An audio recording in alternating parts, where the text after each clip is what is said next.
So while I wasn't planning to do a video, yeah, I am eventually doing this. So here's the pretty much I'm making about to change the rotors, and not the rotors, the brake pad on your Lexus GS300. And here's the brake pads right in there, the pins, the harness, and you can see the brake pads themselves. Those ones are actually very worn out, so they're grinding on my rotors. These guys would need a little bit of sanding down, and you can see all those rust. I actually have to take those off and actually clean it properly. And yeah, let's get to business.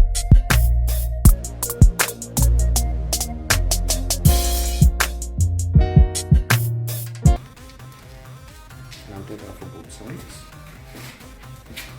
So primarily the reason I'm doing this video is because, well, I'm making this video is because there's no tutorial online for this. So I'm just gonna do it. Obviously, you start by taking off your wheel and putting your cars on the tracks. I recommend any of those. It's very cheap on Walmart or Amazon. And then start the fix. So we start by taking out the pins first. So take out the safety pins, then the pins, so we can just rack out the brakes.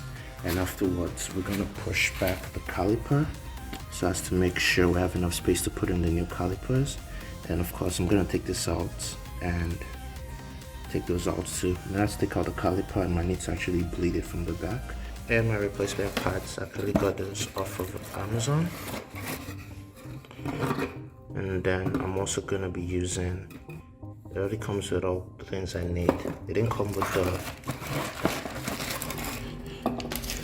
they didn't come with the, it came with the equipments, but it didn't come with the paste or the lube. So I'm actually going to be using an aftermarket lube that I got from AutoZone. It's called HS Sleet Go, and let's get into business. So I just use a screwdriver and an hammer to tap out the pins, and afterwards you could just pull them right out. The brake pads are right there for you to see. The next thing, obviously, to do will be to try and press down my caliper. To do that, kind of go pushing the brake itself. Instead, I'd have to first loosen the pin.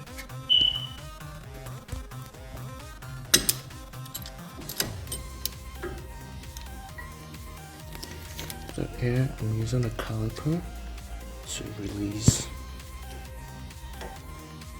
Pressure the brake on the caliper in order to create enough space in there. So that is what it looks like after compression. And I can easily just pry out the old pads. And you can see these guys are completely gone. Still has a little bit of life in it, but it's technically gone. This one still has its back plates, that one doesn't. So the new ones do have their back plates. So officially these guys are out of service. You can see the difference between the new pad and the used pad. It's major, right?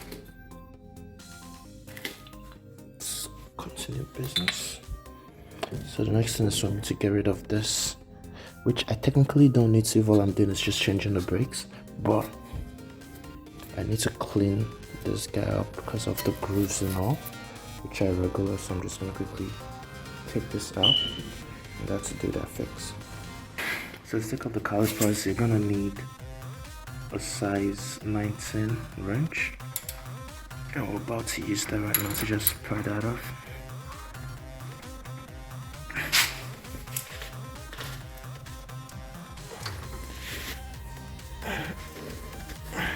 That is all the caliper off. Next I'm gonna take this out and then clean it up and put it right back in. Let's get to work. So after a couple of minutes of using sandpaper 150,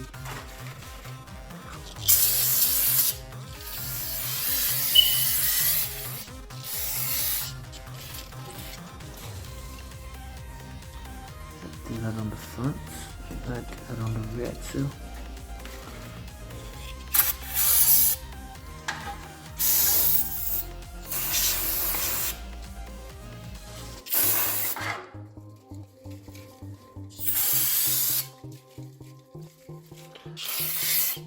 I'm just going to polish it once more and we'll call it a day.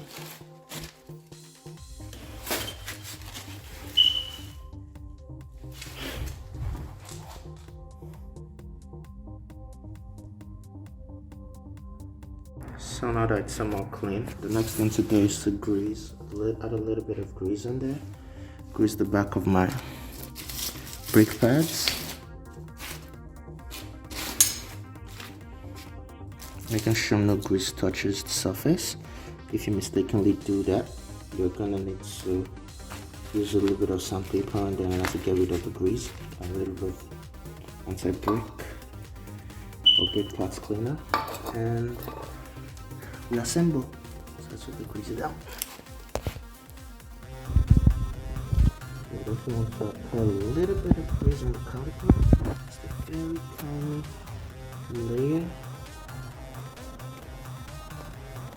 I know the places where you would have potential contacts with the brakes. The brakes will be holding on those corners, so I'm going to add a little bit on all of those parts and use my hands to carefully add those in, starting with the backs of the brake.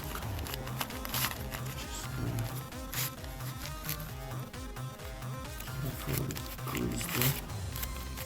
Fine tune clean layer. You don't want it to be thick. Just clean and neat. Do the same thing to this.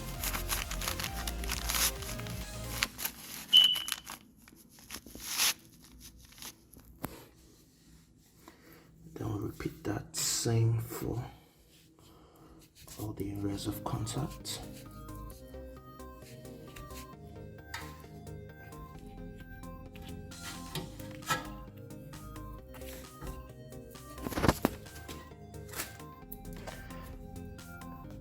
If your hand touches the rotor mistakenly, you want to clean that up.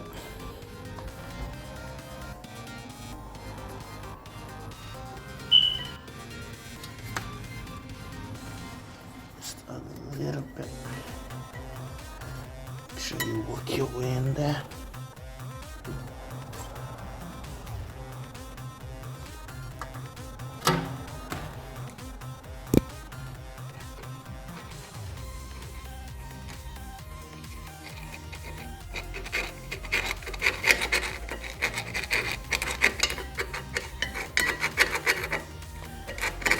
Helps to severely reduce the noise.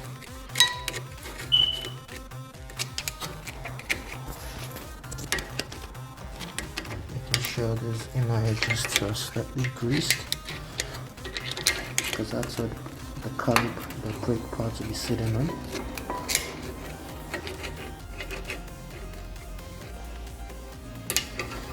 Alright. So the next thing to do is just to clean up the excessives that I've touched, and I can spray a little bit of that there. And now we can put back the caliper.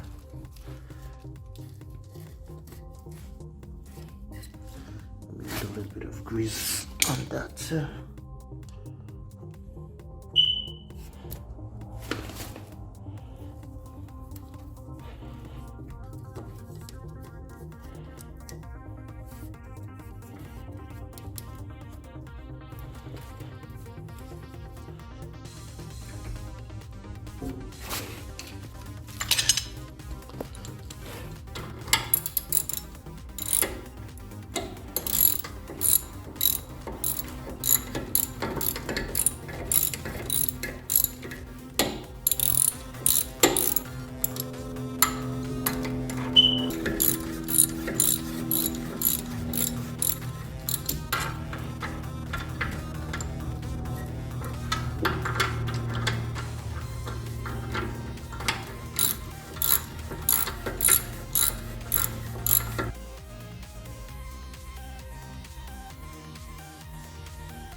So this right here is a tricky part, which is putting in back the brake parts, and I've been battling with this for the last about 25 minutes or 30 minutes.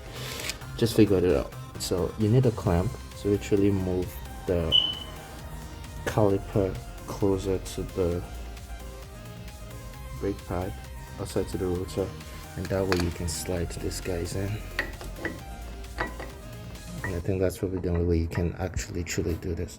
I think these guys are for the insides, while these guys are for the, yeah, so these guys are for the insides, while those marked guys are for the outside. I'm just gonna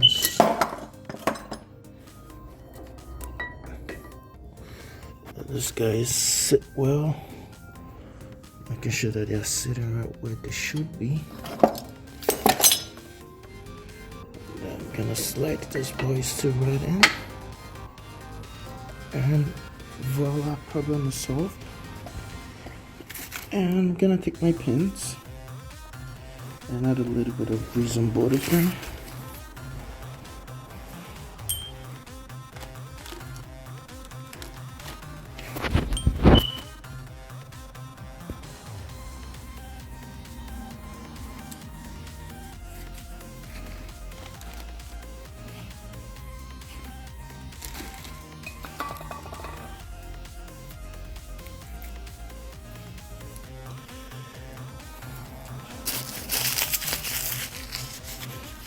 Now before you do that, you need this